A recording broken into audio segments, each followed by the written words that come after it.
Good afternoon, ladies and gentlemen. I'd just like to welcome you to the Key Cities APPG meeting.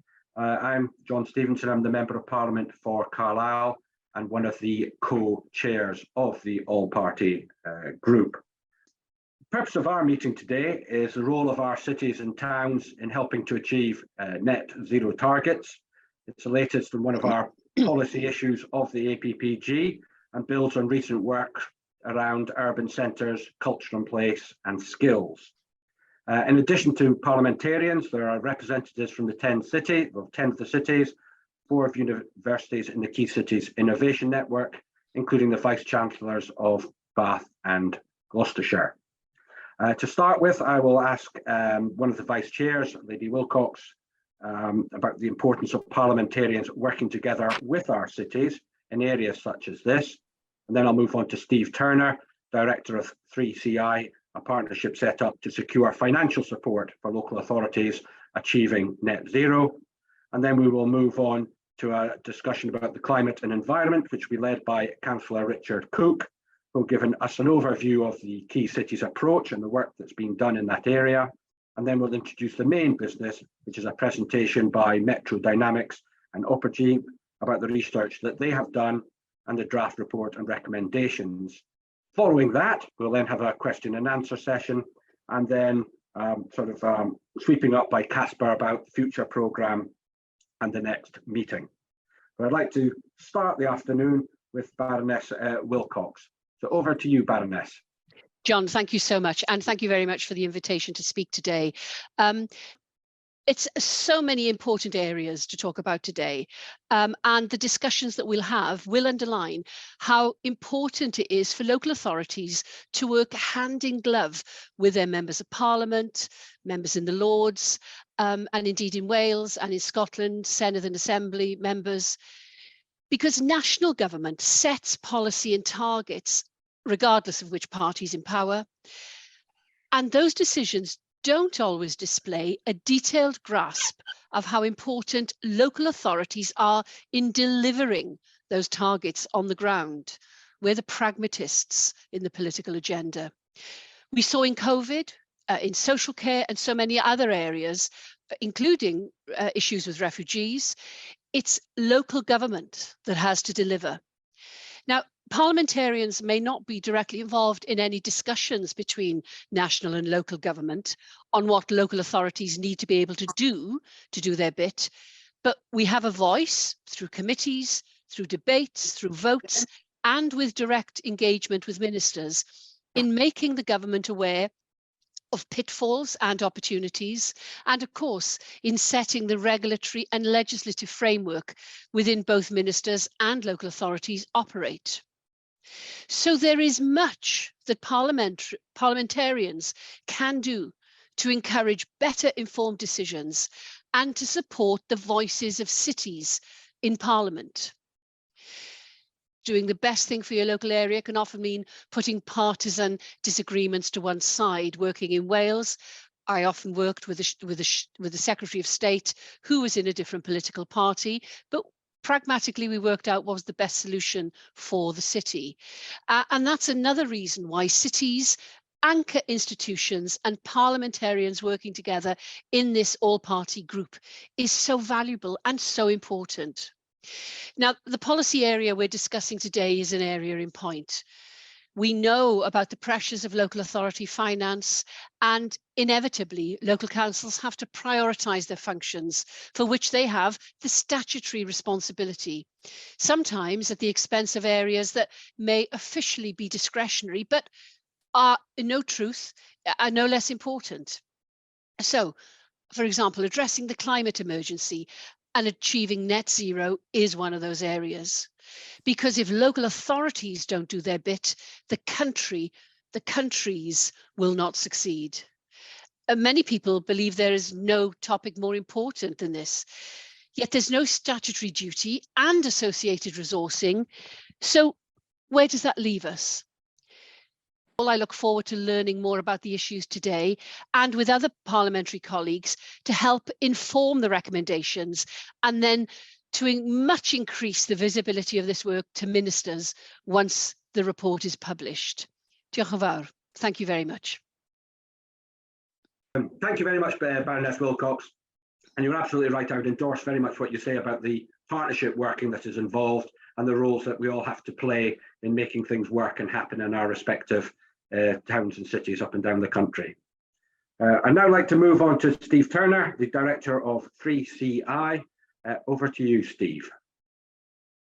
Thank you very much indeed, John. So a great opportunity for me to speak to you all regarding the work that 3CI are doing. 3CI is the Cities Commission for Climate Investment, and it's very relevant today because, of course, Key Cities is now a member of 3CI, so it's recently joined, and they join Core Cities UK, they join London Councils, which represents the 33 London boroughs, they join the M10 Mayoral Group, Leadership Group, which of course all the combined authorities, as well as the Scottish Cities Alliance, who bring very advanced conversations with the County Councils network as well. So what I wanted to do was really give a little bit of background on the context of 3CI and the work that we do and our governance structure, and then, you know, the right of point, happy to take any questions. So when I joined the Connected Places Catapult, which is nearly 2.5 years ago now, I think one of the first conversations I had was with Chris Murray, who's at that point a director of Core Cities, which, as you all know, is the 11 largest cities outside London. And one of the pieces of work we contemplated doing was understanding what was the aggregated investment of Core Cities to achieve net zero. And my background really is working as both ARAP and in Greater Manchester combined authorities head of low carbon economy. So we recognise some of the work that had been doing by individual cities, but not the point around aggregation and scale, which of course from a private investor is really, really important. So we commissioned a piece of work between ourselves at Connected Places Catapult, Core Cities and London Councils, which, you know, as you probably know, represents the 33 London boroughs. And a piece of work we launched just before COP26 in Glasgow set out an investment cost or opportunity, depending on one's perspective, of 208 billion for those 44 local authorities to achieve net zero. Now that report, as well as coming out with a large figure, which is clearly way, way beyond the realms of the public purse to fund, suggested and proposed that the most effective way of doing this was through a place-based approach. And there's two reasons for that. One is we looked at 6 different asset classes within places to achieve net zero, and that looks at residential retrofit, non-residential retrofit, it looked at transport, it looked at renewables, waste to energy, as well as green and blue infrastructure. And if you're a private sector investor, you very much focus on those assets which are going to give you the best return on investment with least risk, which currently is renewables. But what that meant was that quite often opportunities to invest in domestic retrofit were missed. But at a place-based level, there exists the opportunity to take some of the revenues from renewables and use those to help finance some of the challenges around retrofit. So there's that point. The second bit about doing a place-based approach is we all know from various reports is that it's a place where you capture and accrue the wider socio-economic benefits, and that's been proven in a whole range of reports. So we did that piece of work, and on the back of launching that at COP26, BEIS, as the department was recently changed, obviously, provided funding for us for 1.5 million to do a detailed outline business case on that report. And we're just finalising that currently, and it will be published within the government's green finance strategy later in the spring. And that was all done to compliant to Green Book standard. And it actually came out with very positively, and I won't go into great detail on that report, but there are opportunities if for any people on this call want to join some of our round tables to understand it in more detail, please do let me know. But that really was very positive in the benefit cost ratio, not just obviously in terms of saving carbon, but also in wider socio-economic benefits. And also, you know, in terms of Green Book theory, it gave a very positive NPV, net present value figure for the relationship between government investment and return on that investment. So that's been an important piece of work for us. We've carved out 5 major work streams. One is on the back of that outline business case, which is the creation of what we're calling net zero neighbourhoods. So we're looking to work with a number of places to identify where potential net zero neighbourhoods are that could adopt the funding model and financing model that we developed as part of that outline business case. We could take that in a number of ways, but we want to sort of almost create a UK-wide pitch book for investment around those net zero neighbourhoods, scale being approximately about 1,000 residential properties, bearing in mind we're not just looking at residential retrofit here, and that was the sort of the proxy number we used in the model. The second work stream we're doing is developing a national net zero project pipeline. So one of the biggest barriers, really, as you'll all know, given the figures we've said, is around how do you create scale of attraction for private sector investors? Because they're not going to really, choose the parlance, get out of bed for much less than 50 million. And yet many local authority projects are rarely make 5 million, never mind 50 million. And yet, if we're able to aggregate these up across local authorities, we do get some very significant numbers. So what we've done with the project pipeline is gone out to initially 50 authorities, and we will be going out to key cities in our next phase to ask authorities, what sort of projects have you got that you want are looking for support for funding.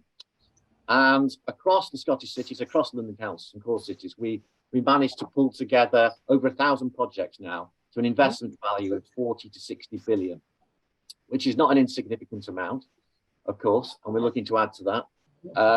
And really from a private investor, that's really helpful in two ways. One is that they can take this at a geographical level and start to bundle up different projects across the 6 different assets, or they could just pick a single asset such as electric vehicle charging infrastructure and see how many authorities are looking to develop that, and you get much bigger figures.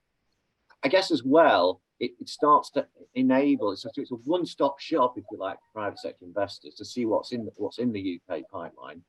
But also it gives us the basis for developing a much more consistent approach between local authorities for investment, but seen through a private finance lens as opposed to public sector grants, where we know there's just not going to be enough in the public purse to be able to fund up everything that we need to do. And I noticed that's something set out in the Metro Dynamics report. The third work stream is around addressing the other third barrier, is around technical skills, capacity and capability. Again, aligned to another recommendation in the Metro Dynamics report. And one of the I think this is arguably one of the biggest impediments to local government is that access to the right skills, knowledge and capacity to identify the right projects, package them up from an engineering perspective, and then package them up from a financing perspective. And that's really, really quite challenging given the current, resource constraints on local authorities. There was a facility available to UK authorities when we were members of the European Commission through the European Investment Bank, the ELENA facility, which a number of cities and authorities were able to access, London, Manchester, Bristol being 3 of those. But that's now no longer available, of course. So what we are doing is working with the Green Finance Institute and ARAP to look at how we may establish a facility which local authorities can access to be able to bring those projects forward for investment. So those are our 3, if you like, vertical work streams. We've then got 2 horizontal ones, which are really around knowledge transfer. We run a series of regional investor fora where we bring those pipeline projects together with investors. It's almost a friendly dragon's den. And we've run those in Bristol and Glasgow so far, which have been really incredibly successful, where sponsors of projects have proposed them to a panel of investors. And we're going to do more of those, the next one being in London, but we're looking for other places where they may want to do them. And the final horizontal, I guess, work stream is around knowledge transfer. So we're collating a whole range of different case studies, again, around the financing element. We're not interested in technologies. Of course, technology is really important, but there's lots of other people doing that. It's really about that enabling finance piece, where we've got case studies out from a whole range of boroughs, including Bristol on their LEAP programme, Hackney on their electric vehicle charging infrastructure, Glasgow on their green print, which they launched for the COP, with a whole series of blogs and webinars around that, which of course, so all of those 5 work packages are open to the Key Cities membership. The last point I'll say, Chair, if I may, is really around the governance structure that we have. We have a structure which is an advisory board led by our lead politicians, and the Key City representative on that is Councillor Richard Cook, I believe is on the call, of course, from Gloucester. And underneath that, we have a steering group as well of chief executives and directors from local government with the right blend of skills across procurement, across finance, legal, to help us in our journey. We run a whole series of events, as I've said, and the most recent one was a couple of weeks ago. We did an event with APPG Net Zero in the House of Lords, where Lord Callaghan, the new minister in the new department, thrilled to have him along with the chair of the LGA, but also critically major leading financial institutions from banks, HSBC, NatWest, from pension fund providers such as Aviva and L&G, and institutional investors, BlackRock, etc. So we had a very solid, robust discussion, and we will be announcing this week at a dinner we're hosting with the City of London Corporation, a private sector financing led task force to give us some response to the recommendations in the outline business case, which again we'd look to publish later in the year. So Chair, that's a bit of an overview of 3CI, the work we're doing. Welcome to Key Cities. I hope it's going to be a really valuable partnership. I know the current partners have really sort of embraced it and value the work that we're doing collectively. And as I say, those 5 work streams will all be open to members of Key Cities. We're really looking forward to working with yourselves. Great, thank you very much, Steve. That was very interesting, and I'm sure people have listened to what you had to say very carefully. This leads me on to our third speaker today, which is about Key Cities climate policy. And I'm delighted to welcome Councillor Richard Cook, leader of the Gloucester City Council and Key Cities portfolio lead on climate. Over to you, Richard. Thank you very much, Chair. It's a pleasure to be joining the Key Cities APPG for this important and hopefully influential discussion on the frank challenges ahead in the face of the climate crisis. I'm eager to hear your thoughts and first-hand experience on how we as cities can overcome the many barriers in reaching our net zero targets and the larger role we play in the national picture. For those who are new to Key Cities, we are a non-partisan network of 27 cities across the country whose diversity and expertise provide an authoritative voice for urban living in the UK. Cities are hugely important in the fight against climate change. They produce more than 60% of the global greenhouse gas emissions, while accounting for less than 2% of the Earth's surface. Cities are also more likely to suffer from the consequence of climate change. They're more likely to get warmer due to the urban heat island effect, raising the prospect of more heat-related deaths, and coastal cities being affected by sea levels rising and coastal flooding. By acting now, we can not only protect the environment, but also improve the health and quality of life of our residents. This transition also presents a wealth of opportunities for innovation, job creation, and economic growth. It's clear that Key Cities are leading in many aspects of the net zero agenda and can be found driving innovation in schemes from fleet electrification programs to the development of award-winning passive house council housing. Key Cities are a key part of unlocking some of the answers to the climate emergency. And though across the network we're already leading in many aspects of the net zero agenda, we argue that we could go further and faster if given the scope to do so. Our members recognise the serious opportunity for greater collaboration with national government and the private sector on decarbonisation, and more clearly defining our overall roles and responsibilities in achieving the national net zero target. However, as you're all aware, achieving net zero within the necessary timescale requires changes that are actually unprecedented in their scale and scope. It's against this backdrop that back in September, we commissioned Metro Dynamics and Opergy, who we'll be hearing from shortly, to undertake our latest piece of research titled Levelling Up Emissions Down.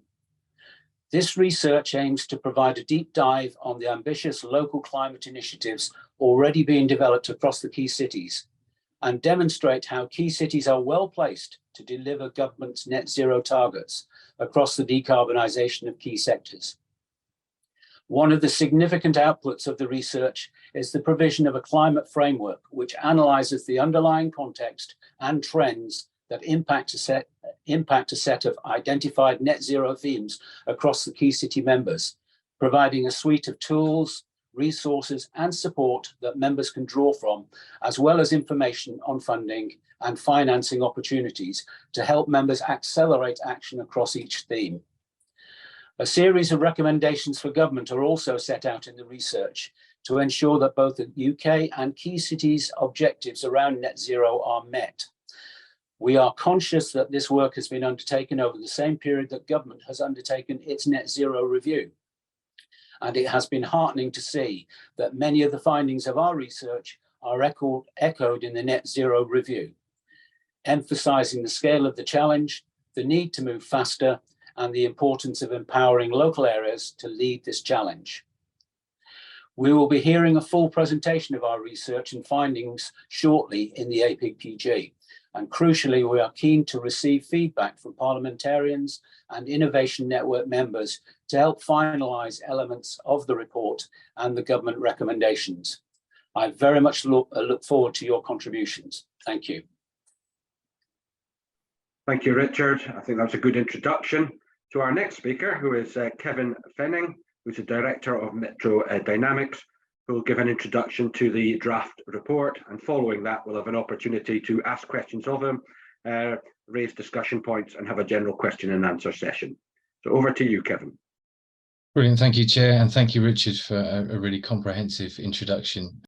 Okay, brilliant. Well, thank you very much. Good afternoon, everyone. I'm Kevin Fenning. I'm a director at Metro Dynamics. I've been leading this project for the key cities, which is, as Richard's really helpfully introduced, is entitled Levelling Up Emissions Down. We've been working with Opergy, and I'm pleased to say that my colleague Johnathan Reynolds, Managing Director of Opergy, is also on the call with me as well. So I'll try and run through this reasonably swiftly. And then we'll have an opportunity for questions and discussion later. So just in terms of the research, I mean, just to recap very quickly, we were commissioned back in September, and the purpose of the research was really threefold. Firstly, to understand the progress to date that's been made by key cities members towards net zero, and recognising that it's been a period of intense change and challenge for local places and local authorities. So really trying to take stock of where local authorities are at now and understand what they need to do going forward and how we can best support them.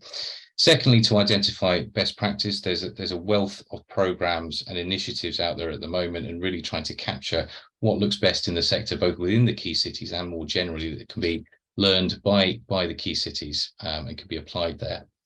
And thirdly, to make recommendations to government in areas where government can support key cities to move sort of further, faster as needed.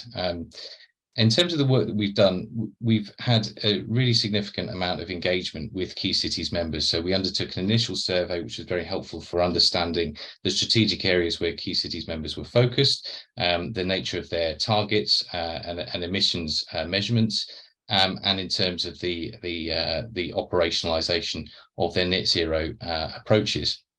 We followed this up with a series of one-to-one engagements with members, and brought that together with an early version of the report and the framework that we're going to talk about in January. And that was a really good opportunity to review and to analyse and to critique the emerging work. Alongside that, we've undertaken engagement with wider stakeholders.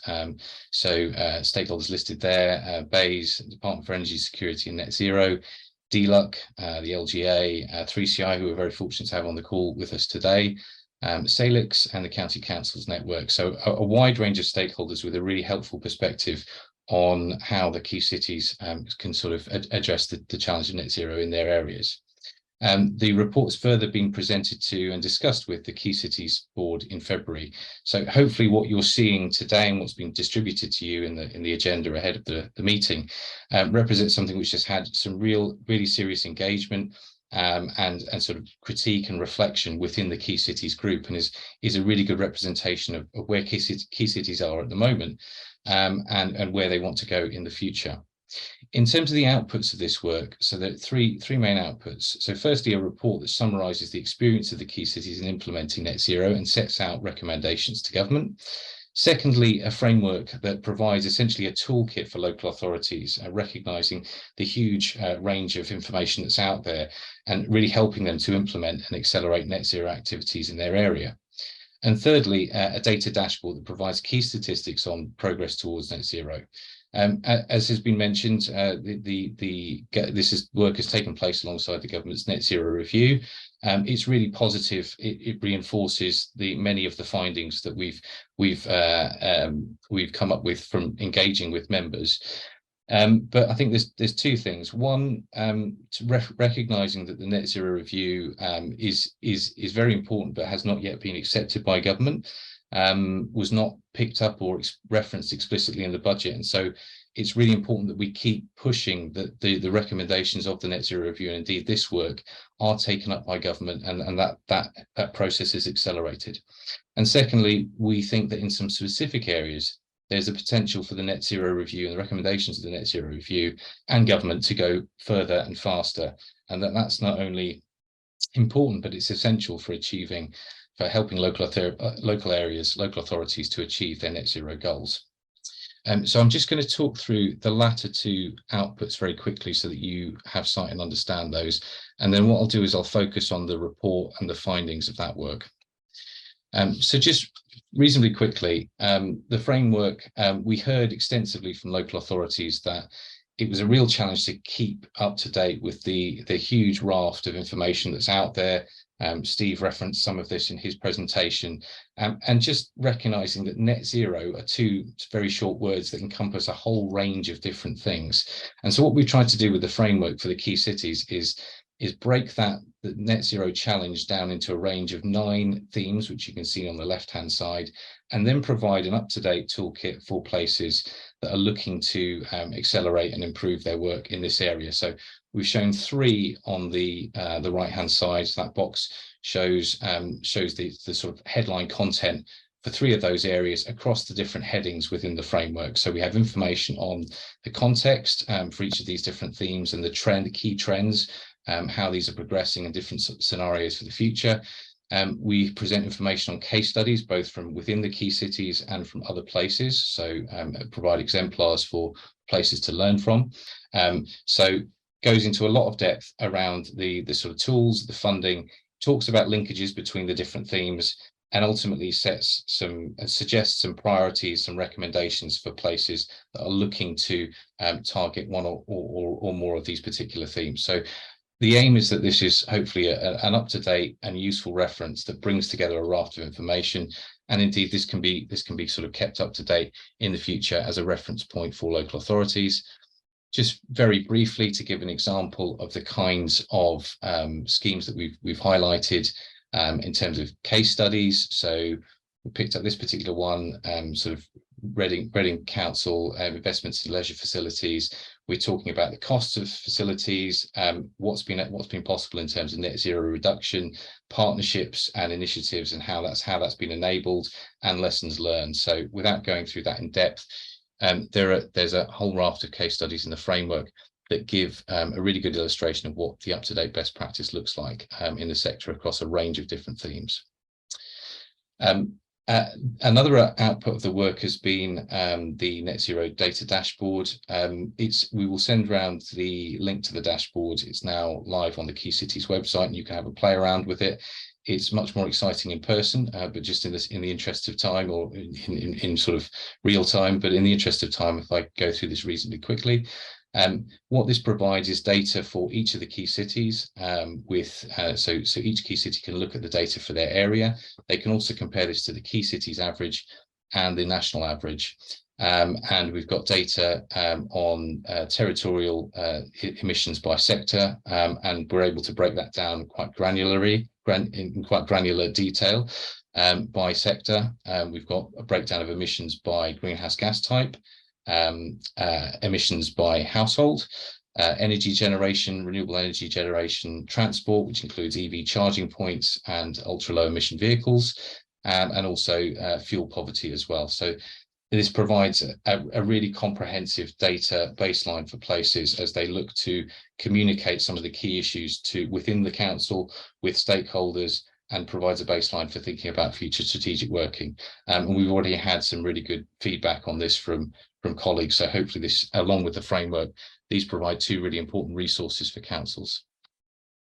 So moving on to the findings of the report, I think sort of a typical caveat for what I'm about to say is to recognise that there are some really important differences between the key cities members in terms of both the size, location within the country, the type of authority. We've got a mix of districts, unitary authorities. We've got places that are part of a combined authority, and so on. We've got places with quite a significant rural hinterland, and we've got places that are coastal in nature. So a huge range of different experiences and types of city within the key cities membership, which is obviously part of its strength in speaking to government about what's happening. So even recognising those different experiences, what's very clear from the engagement is that key cities members have really undergone a major transition in their approach to net zero since 2019. All of the key cities members have declared a climate emergency, and that really has been the touch point for a whole raft of activity that's happened following that. That has been hampered by COVID, and yet still significant strides have been made. And specifically what we've seen from engagement with key cities members, a really marked ambition. So most key cities members are setting more ambitious net zero targets than the UK average. And these, we spoke mostly to officers and senior officers, and it's very clear that this is being driven by leaders, by chief executives, really right from the top of local authorities. And that's a really striking finding. And that follows through to a stronger strategic emphasis across authorities on net zero. So whereas I think sort of prior to 2019 or if you went back 5-10 years ago, net zero was something that sort of happened over here, potentially in the housing department within councils, or a standalone policy function within councils. Now we're seeing local authorities talking and be very clear that there are much better linkages across local authority functions. There are stronger considerations of net zero in decision making, and better sort of monitoring and data collection systems in place to help enable that. Places have also put in place explicit strategies and action plans. In some cases, local authorities have used the combined. In some cases, they've used combined authority strategies, and they've adhered to that.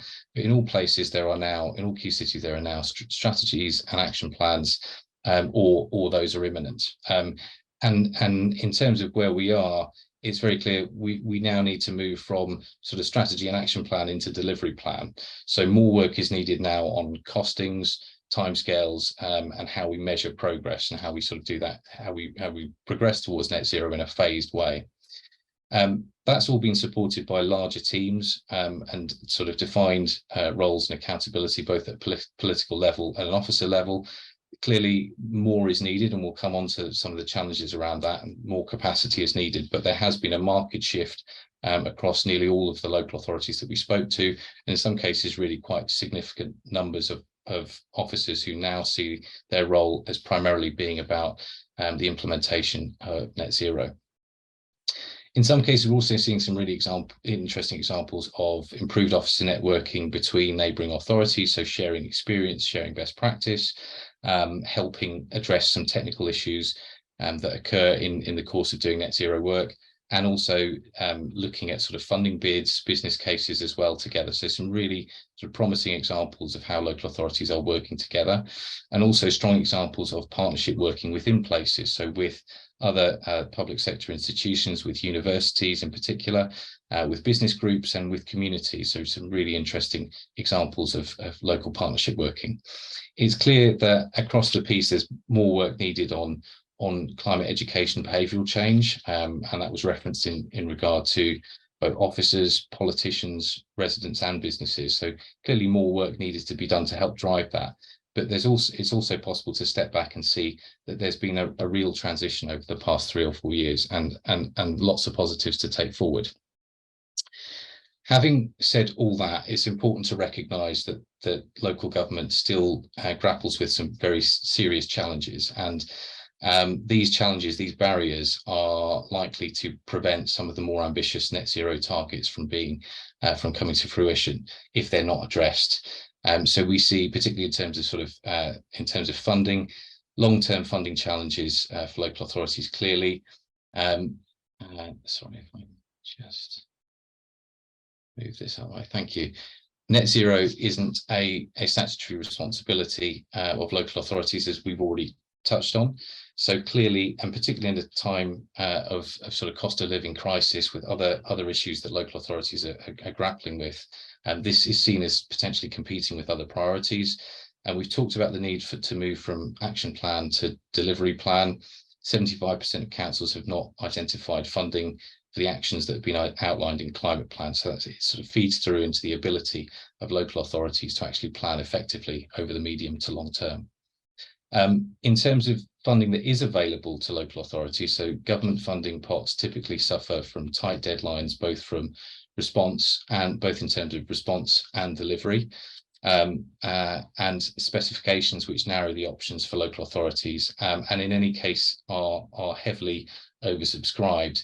I mean, an example which we've been talking about quite a lot in the course of this work, which has come up, the Greater South East Net Zero Hub, the Warmer Homes Fund, where £78 million was made available, but they were only able to spend £25 million, and £53 million of that going back to government because the delivery timescales were just not possible for local authorities in that particular part of the country. And similar stories that we're hearing across the country, where the delivery timescales are just not practical in the current environment, and more needs to be done to build the supply chain, which we'll get onto.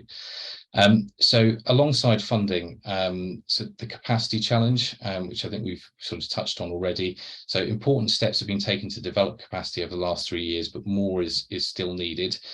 We haven't undertaken a sort of scientific benchmark of what's needed, a sort of manpower study across the sector, but from speaking with local authorities about the number of roles that they need and the kinds of roles they need, it's very clear that if you extrapolate from those conversations across the local government sector in the UK, you're probably talking about easily 1,000 jobs plus, quite easily, in terms of people needed to develop business cases in order to manage and implement and commission projects and etc. So really a lot needed in terms of additional capacity.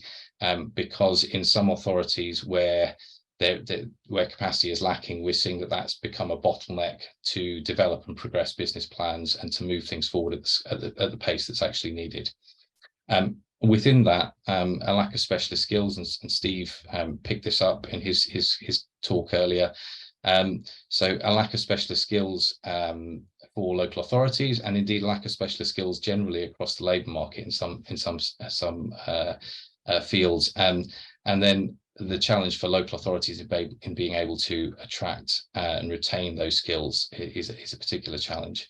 And bringing that together, there is a lack of clarity about the local government role in relation to government, and that's something that was picked up very sensibly in the Net Zero Review, and really something that going forward, it needs to be much clearer what the expectation of local authorities is, and what their role is in delivering the net zero agenda.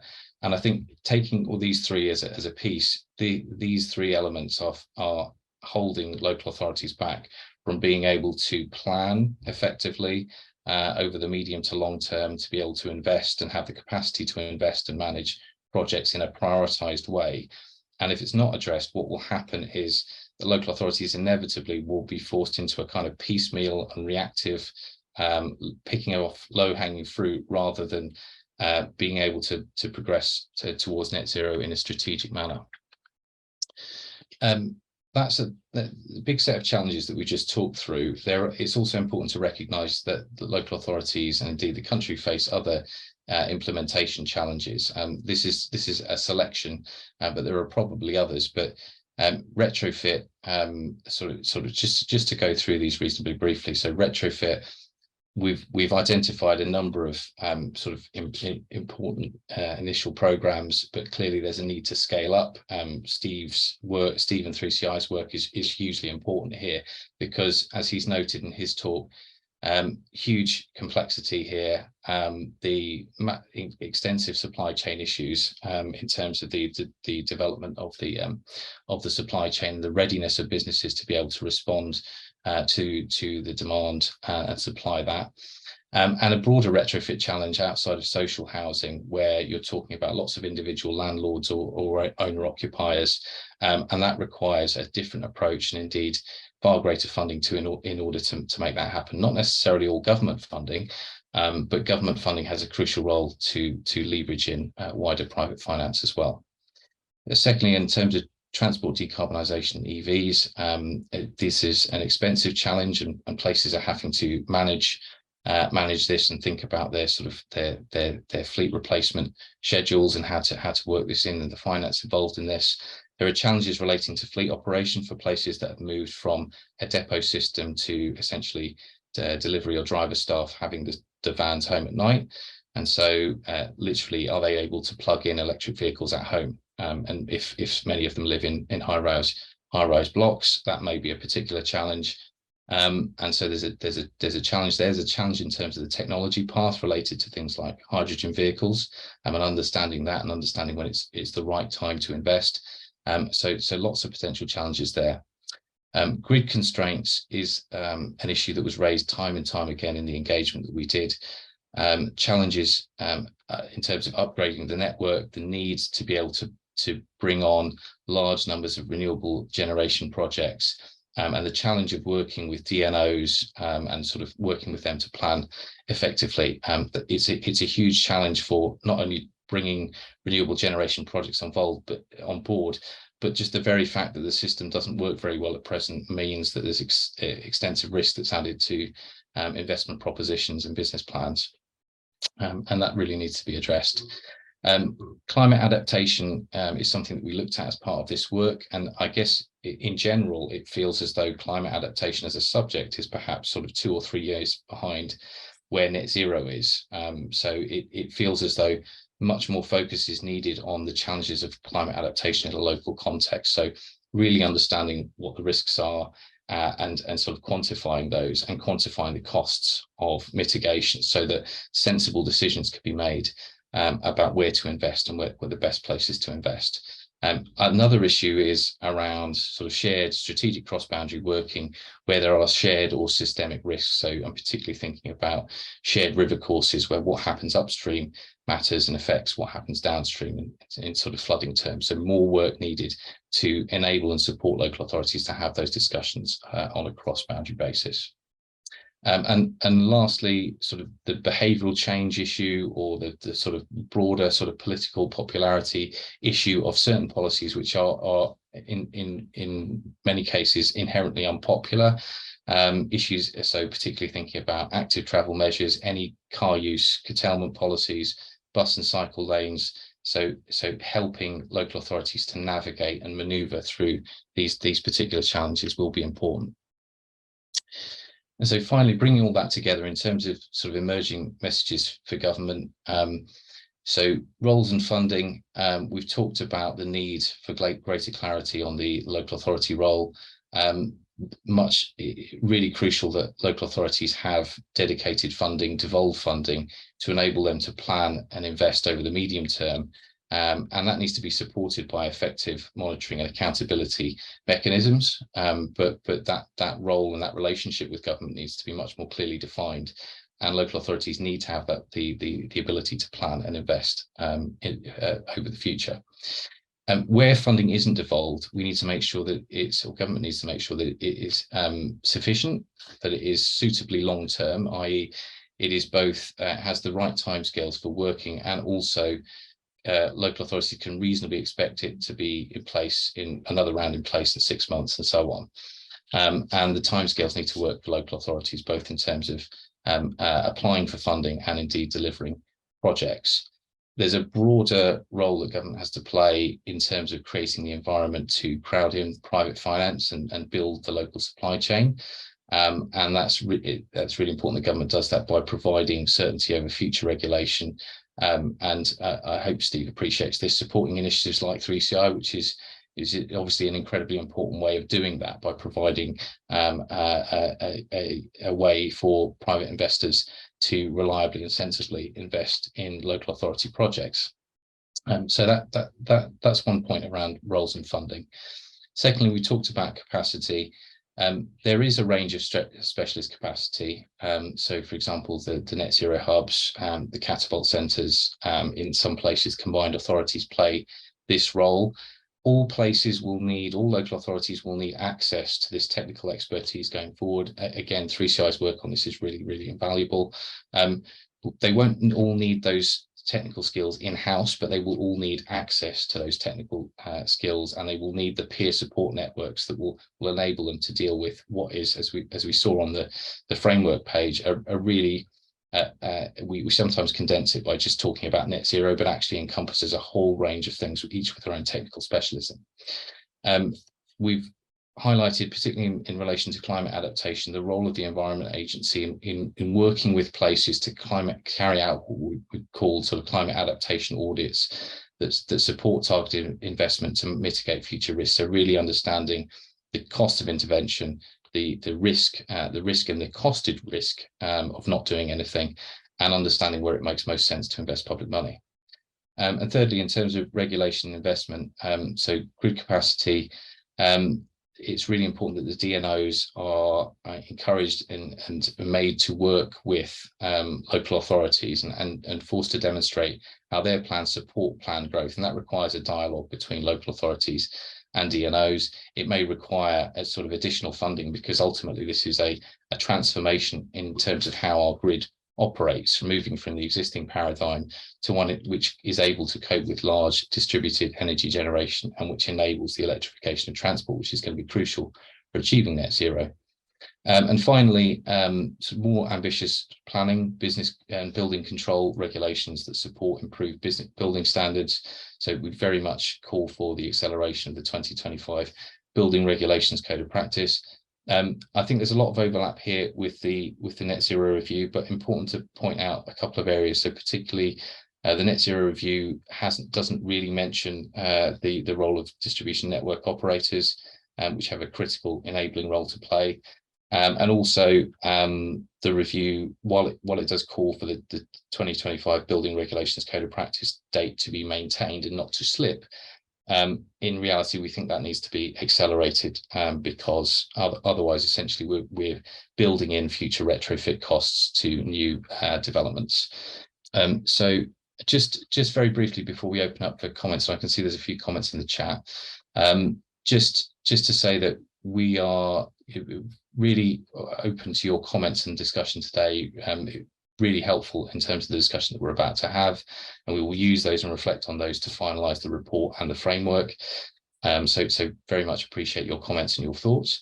And secondly, we are looking to launch the report and the framework later this year, and with a communications programme, their colleagues from ING Media who are here to support that and think about that. So your views on how we best support the dissemination of this and how we make this impactful would be really much appreciated as well. So I'll stop there, and I think we can open up for discussion. Thank you very much, Kevin. There's a heck of a lot in that presentation, to say the least, and there'll be a lot of food for thought, and I think it highlights an awful lot of the challenges that there are as well. As Kevin said, we now have an opportunity for questions to him and his team, or just discussion points, or just views and comments. So I would open it up to everyone. Yeah, I'm usually the one that puts my foot in the water first. It all comes down to money. All of it comes down to money, because I represent Southend City Council. We're a coastal town, so we have slightly different issues to rural areas and everything else. It's very, very difficult to understand how we can fill a budget gap, which we have managed to fill, following a 2-year, 3-year COVID pandemic, and a cost of living crisis that's completely beyond most of our recognition, to then on top of that pile upon our residents the need for obtaining net zero and getting to that figure that whatever it might be that that we need to do in various areas. The gentleman referred to electric vehicle charging and things like that, which is obviously things that we want to do. But to be able to balance that book is really, really difficult. So to me, the emphasis has to lie with government. It has to lie with things like regulation to bring these things into a being where I think somebody said that there's no mandate for climate change. There's no requirement.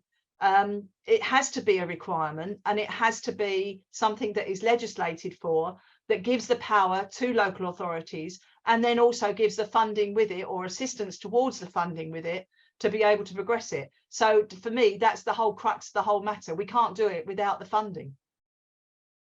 Yeah.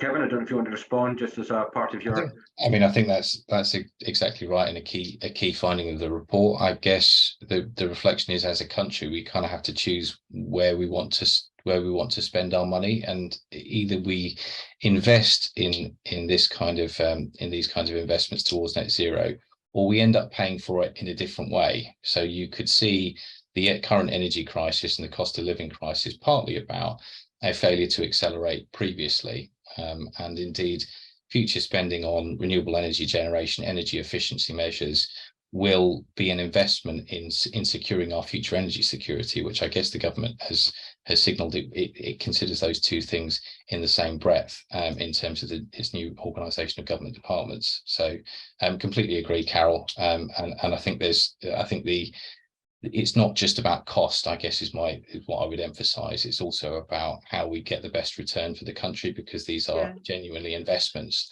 that will help secure the sort of future of the country and energy security and etc. Yeah, thank you. You could argue there's also an opportunity, because you can create economic activity on the back of green technology, net zero policies, etc. So it's not just about a cost, although clearly there'll be a potential cost to a local authority or government.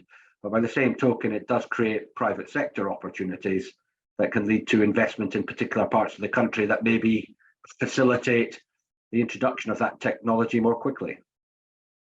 Absolutely. And I mean, I guess in terms of, there's probably lots of examples, but a couple of examples. So retrofit and the role that plays in terms of people's health, and then indeed the connection back to that, to the performance in the economy. So there's a really important opportunity to, we've got millions of people living in poorly insulated homes. How can there's a massive opportunity to improve health. We've got lots of people living off the grid. In fuel poverty, we can address that through this agenda. We've got parts of our country that are at risk from the effects of climate change, and we can address that through the right cost-effective climate mitigation, climate adaptation investments. So yeah, lots of opportunity. Okay, Councillor Martin Terry. The report is good. It's a lot in there, as the chairman said.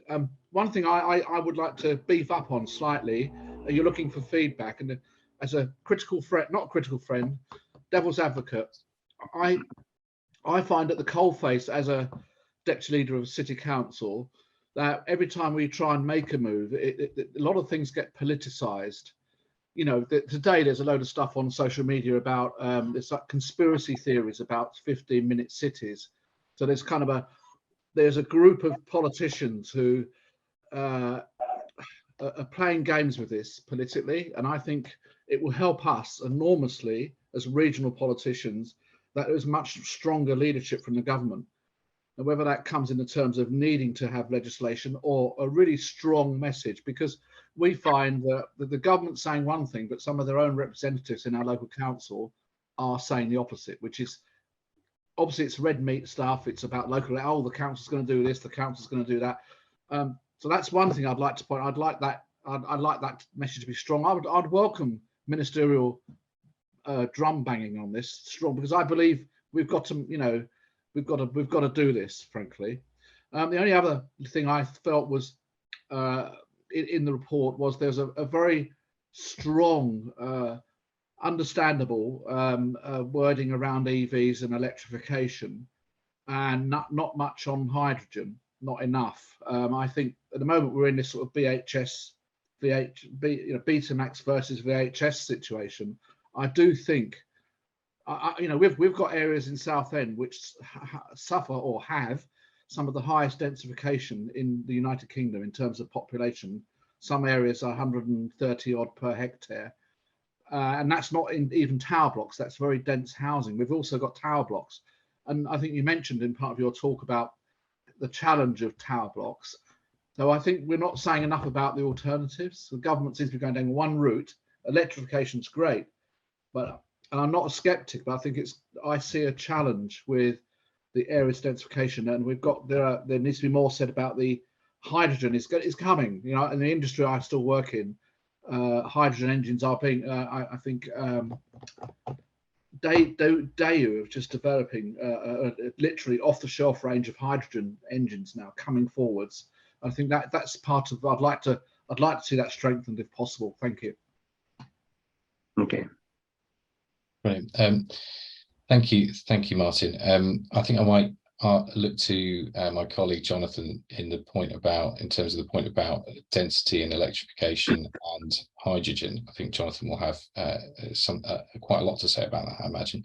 But in terms of the first point about behavioural change, I mean, completely agree that it is government's role to set the tone about how these issues should be treated. And I think one of the first things would be to accept the findings of the net zero review, and really to show that not only just to highlight what government's already doing, but how it intends to go further and faster, how it intends to support local places. And you're right, the messaging and the tone radiates out where we have these pockets of individuals, people within communities who are maybe skeptical about the importance of this agenda, and need to be brought along in that. So completely agree about that, and happy to sort of look at how we bring that more into the report, because you're quite right. There's a strategic point for government about taking leadership on this. Johnathan, I don't know if you'd add anything on the point around electric vehicles and dense locations. Yeah, thanks, Kevin, and a really good point to raise in terms of the role of hydrogen and I'm going to say alternative fuels in addition to hydrogen, because it's not solely a hydrogen discussion. There are, certainly for other sectors, whether it be hydrogen derivatives, i.e. upgrading or refining hydrogen to ammonia or e-methanol or some other alternative fuel. I think one of the challenges at the moment for sort of hydrogen, I think you mentioned high-rises, Councillor Terry there, for example, is government centrally have not yet decided whether or not we will allow hydrogen for heating in sort of domestic or domestic homes. And that's something around the safety case. There's work going on to look at that at the moment.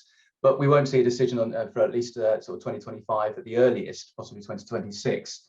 But in terms of hydrogen for the role for decarbonising transport, absolutely, there is work being done in the east of England, including kind of exploring around Southend. Happy to share some information outside of the very happy to do that. But also looking at the role of ports and particularly some of the free ports as catalysts to drive behavioural change and the investment in infrastructure that's required.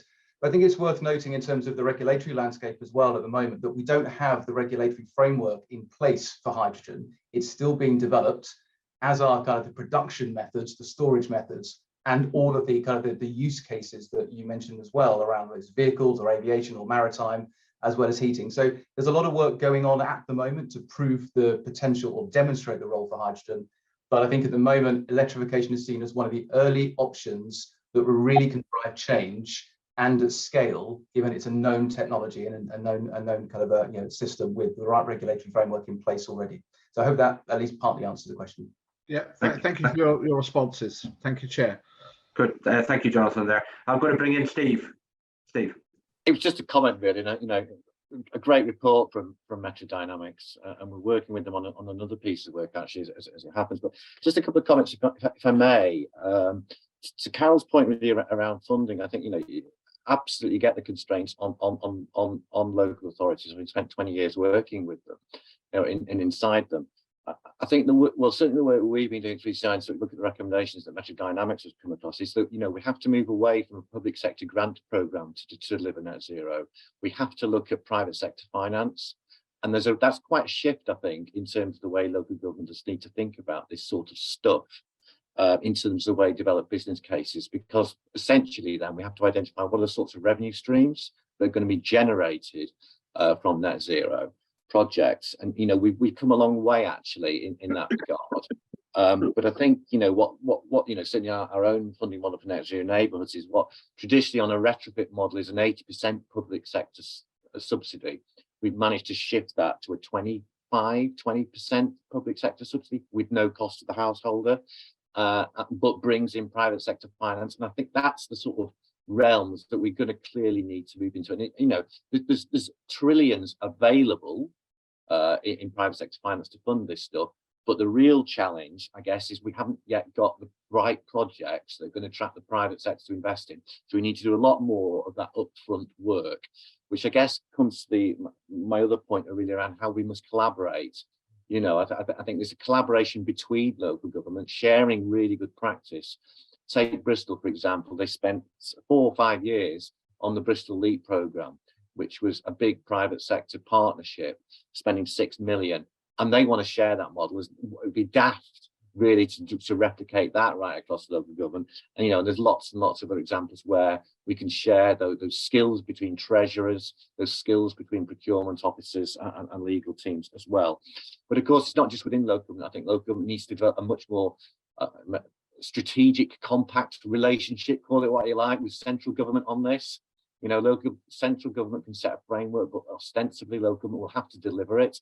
But it's that collaboration's got to be in conjunction with the private sector. And I refer back to my point around financing, is that projects need to be developed with a private sector, through a private sector lens, or investment lens anyway, such that they do and can actually invest in these projects where, and this is my last point, where risks and rewards are shared equitably between public and private sector partners.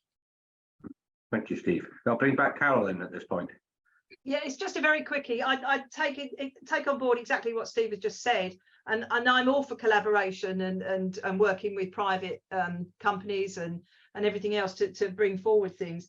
The other thing I would point out as well is what actually almost destroys local authorities going forward is the way that government is wedded to this idea of you've got to bid for everything and you're in cahoots. You're challenged by other people, you've got to do a better bid. It costs a fortune to put a bid in, the officer time and effort and everything else sort of thing. And then you may not get it at the end of the day. Now, Southend was lucky, and I'm sorry that Martin and I seem to be dominating at the moment, but Southend was lucky. We got a first round levelling up fund money. We didn't, we put in second time, but we didn't get it. And that's fair enough. But there seems to be this idea that everybody has got to compete against everybody. And we haven't. We've got to look after our own residents in our own areas. And it shouldn't be a competition with what, in our terms, Rochford or Basildon are doing down the road. We should be able to equitably help all our residents at the same time. And I think this whole bidding process for this grant, that grant, A, takes up an enormous amount of officer time when they could be doing other things that are more worthwhile, and B is sort of a shining light at an end of a tunnel that suddenly goes out and you don't get anything. So I think that they really do need to think about how you equitably level up, and don't forget that the southeast is just as much in need of levelling up than anywhere else. We're on the Thames estuary. The governments of varying colours have been trying to level up the Thames estuary for as long as I've been involved in local government, and they still can't get it right. So they need to be looking more equitably across the areas. I'm not denying that the northern areas need money and need levelling up, but I'm just saying it shouldn't be completely at the expense of what happens south of London. Thank you. And I might try and bring in the universities at some point, just to be interested in their comments, particularly regarding partnership working, etc. But just before that, Richard. Yeah, I just wanted to say, Chair, that I strongly agree with what Carol said there about the problem with bidding for funding from government. So much of it is competitive bidding with such short timeframes. It becomes very difficult to do things as a local authority. But I also wanted to remind people who are listening to this call that we had the presentation earlier on from 3CI, which is an organisation which is linking private sector funding with local authority spending. And I'm really excited to be part of that organisation representing key cities, because they've already produced some £60 billion worth of pipeline bids for funding. I think we've got enormous opportunities of attracting private sector funding into the public sector through 3CI, and I'm delighted to be representing key cities on that forum, because I think it will actually be a game changer. Thank you. I think you're absolutely right. Private sector linking up with or in partnership with the public sector is important, but I also think the universities have a huge role to play in local partnerships. So it's timely that Stephen's going to come in at this point. Stephen. Thank you, John. And just picking up your invitation there. So, of course, we have the, sorry, I'm Stephen Marston from the University of Gloucestershire. So we have the innovation network of universities within the key cities. And in our world in the universities, there has been a huge amount of work going on in parallel with the work that's been going on here. Most, if not all, universities now have published our own net zero strategies. Many of those strategies do refer in very positive terms to understanding the contribution that we have to make to place, and therefore wanting to work very closely with our local authority partners and other partners in developing a coherent, coordinated, integrated approach to net zero within our own communities.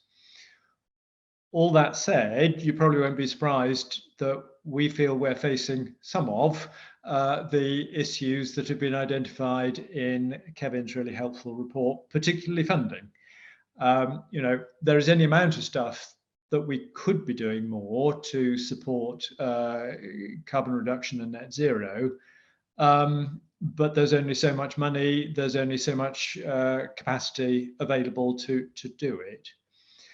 So I suppose the bottom line is that I think as universities, particularly the Innovation Network, we would very much welcome being seen as sort of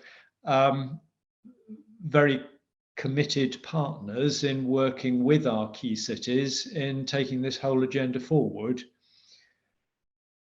We're probably doing quite a lot. If I take my own example of Gloucester, I don't know whether Richard would agree. We're doing a lot, but it's probably a bit fragmented because at present it's the art of the possible. We're doing what we can, where we have funds available, where we have people available and time available. It's probably not as strategic as it should be. So I think the opportunity for us now going forward is, can we develop our partnerships in our places on a more strategic basis? Thank you. Thank you, Stephen. And it's nicely to bring in Ian from University of Bath. Ian. Thank you so much, John. And I warmly support what Stephen has said. I think we would strongly welcome engagement, and I think the key cities are a wonderful vehicle, actually, because they represent very distinctive areas in which there's quite a range of challenges when it comes to, particularly net zero, but also actually indeed sustainability more widely. I totally support what Stephen says. I'd like to think that universities can bring a range of opportunities. Like I think some of our research expertise is relevant, and certainly, you know, I know a number of the key cities, including my own, have done joint projects with local councils on specific areas worth targeting for zero carbon.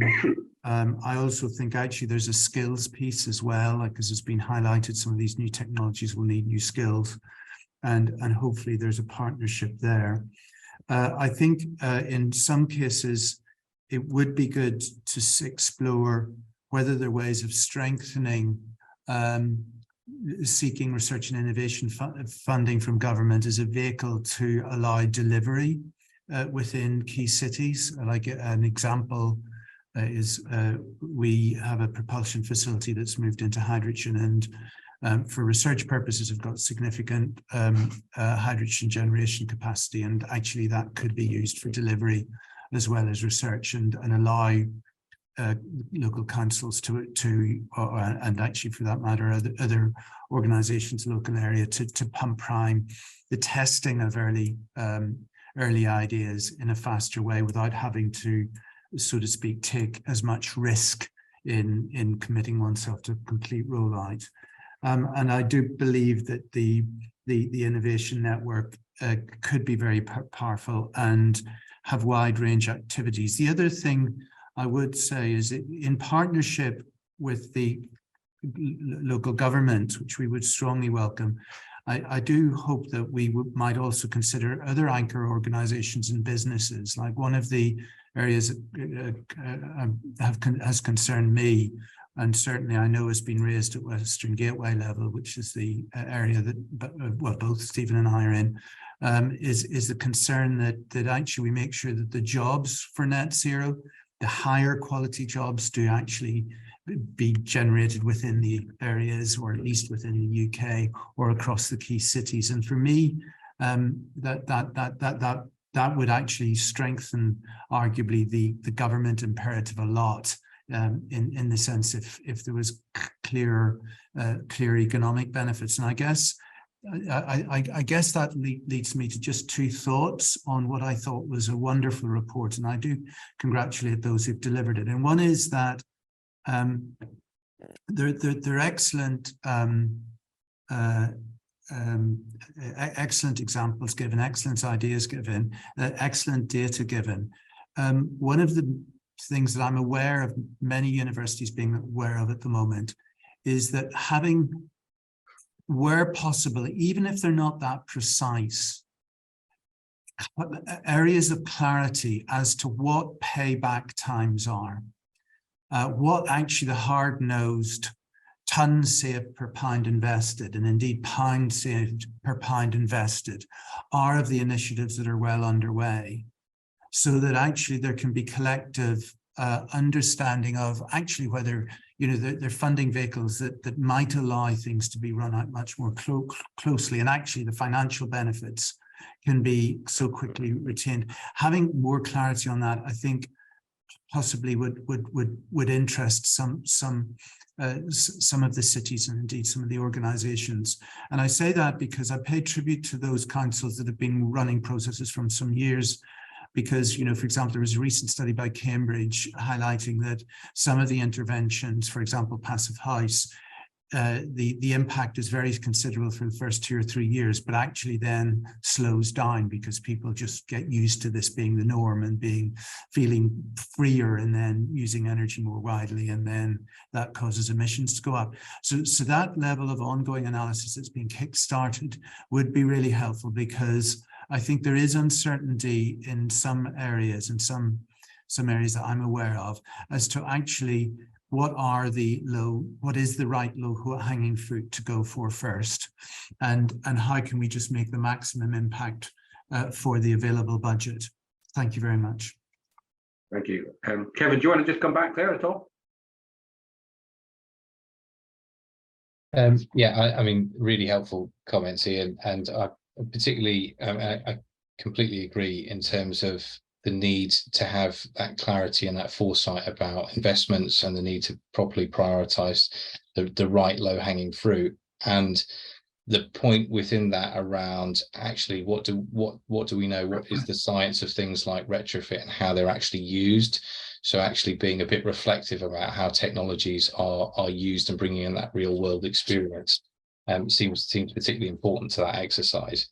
I think your point, I really like the point about the economic imperative here, which we've sort of touched on previously, but that point about where those jobs are located and us wanting to make the most of this opportunity, and one way of seeing this less as a cost and more as an opportunity, which we've touched on in the discussion so far, is really thinking about the sort of economic geographic opportunity here.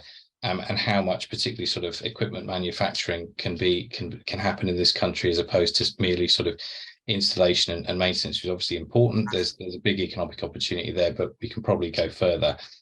And finally, I mean, there was a lot there. The innovation and the point around local partnerships and the opportunity there, because I was really struck by a comment from a colleague in an NHS trust a few weeks ago when I was speaking to them about the untapped opportunity in the NHS estate around sort of green investments and net zero investments. And actually, when you start to join up the NHS and universities within a place and local authorities and other stakeholders, then there's a really sizable opportunity and cross possibilities for innovative approaches and so on. So really helpful, Ian. Thank you. Can I just ask a question myself? In the course of your research and obviously the various authorities that you've spoken to, is there any particular authority or city that stands out? And if there is, what sort of things are they doing that gives them that lead compared to other authorities and other cities? I feel like there's a bit of a hot potato to throw at me there, John, but I think I would say that, and this isn't a cop-out answer, I would say all authorities are doing some elements really, really well. The challenge is, if you go back to our framework and the 9 different boxes in it, actually that means that they're almost certainly missing out 6 or 7 different things or not doing them as well. So a lot of good stuff happening on housing, some places that are really doing extremely well in terms of transport and EVs. But what does that mean for some of the other areas? And in part, that's perfectly understandable because of the capacity and funding challenges that we talked about. But clearly, we're going to have to make sure that local authorities are empowered to have that strategic approach sort of going forward. I think there's lots of good examples more specifically to your question, John. There's lots of good examples. And I'm hopeful that they're highlighted effectively in our framework. So I hope that answers the question. I was very diplomatically put. I think it's Kevin Vincent. Kevin. Thank you very much, Chair. I'd like to come back on that and answer from my perspective at Coventry University. So my role here at Coventry is research based at the National Transport Design Centre and the Centre for Connected and Automotive Research. We have a fantastic relationship with our City Council in Coventry and wider in West Midlands Combined Authority. And what stands out to me is the ability for our council to move at speed. We have a living lab relationship that's gone back 10, 12 years now. And we recently completed the Air One project, which was the UK's first urban pop-up eVTOL airport, which we delivered with our industrial partners and the City Council inside of 12 months. And we started in lockdown. So this is a big shout out and thank you to our City Council, who, as it were, take a brave pill. We've also worked with them on Midlands Future Mobility, which is 300 kilometres of test track that runs across the West Midlands. And I think the way that we work with national, local and industry government at speed makes a real difference to getting our research out into the public space. The challenge we've got is very much around the sort of tension between kind of market pull, technology push and enabling regulatory frameworks. Because coming back to something that Councillor Terry said earlier, one of my passions and one of the passions we have around here is the 15-minute city, and trying to get micromobility that narrative between active to micromobility in the city space and having the city planned correctly for the future is a very cost-effective way of getting to net zero, because fundamentally, EVs are not necessarily going to do it. There's a lot of other sort of, particulates, energy generation. It's not going to do it on its own.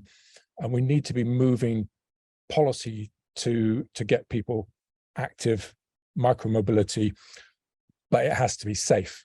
So we need those regulatory frameworks to make sure that we've got these sort of very, zero CO2 methods that increase people's well-being, get them active, and create those sort of societies that get people engaging with each other. So design of places is hugely important. There is funding for that.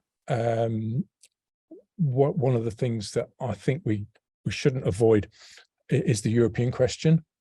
So there's still quite a lot of funding which we've been successful in getting, in pulling down from Europe to develop these kind of smart, as it were, smart cities approaches to the design of place. Thank you. Caroline Jackson, Councillor Caroline Jackson.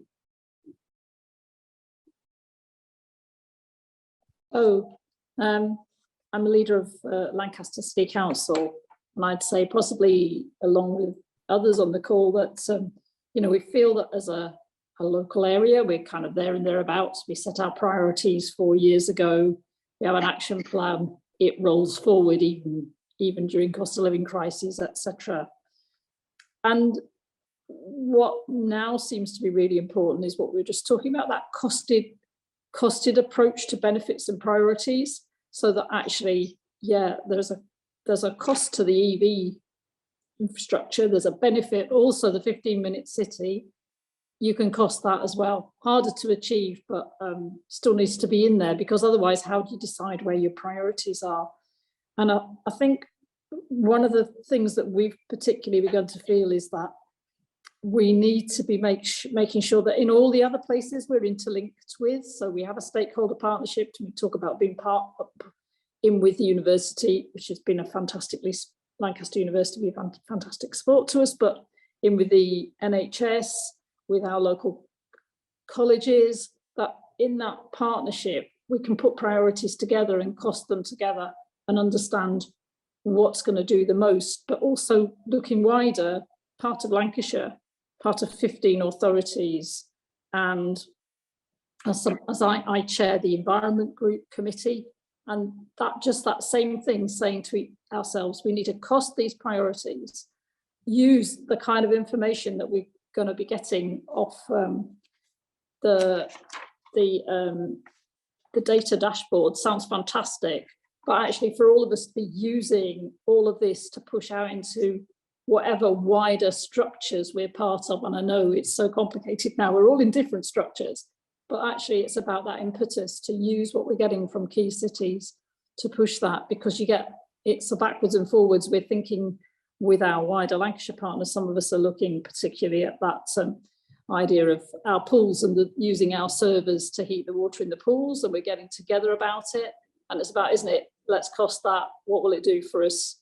And how can we as a set of authorities go forward with that in order to make sure that it costs us less? We've got all the technical expertise, we use our university. So it's just about how do we as key cities just push ourselves out into that wider sphere and use all this expertise, which is fantastic, to actually make an influence for us as a key city, but also us as a region, and develop our place that way. Okay, thank you very much. Well, we'll look forward to the full report coming out and any additions and amendments you have made in light of today's discussion. It just takes me to bring the meeting to a close and to thank Baroness Wilcox, Steve Turner, Richard Cook, and of course Kevin Fenning for their contributions today. I hope you've all found it very interesting. The thing I've taken away from it is funding, capacity and clarity are the three key themes that I think are very prevalent from the discussion today and from the report.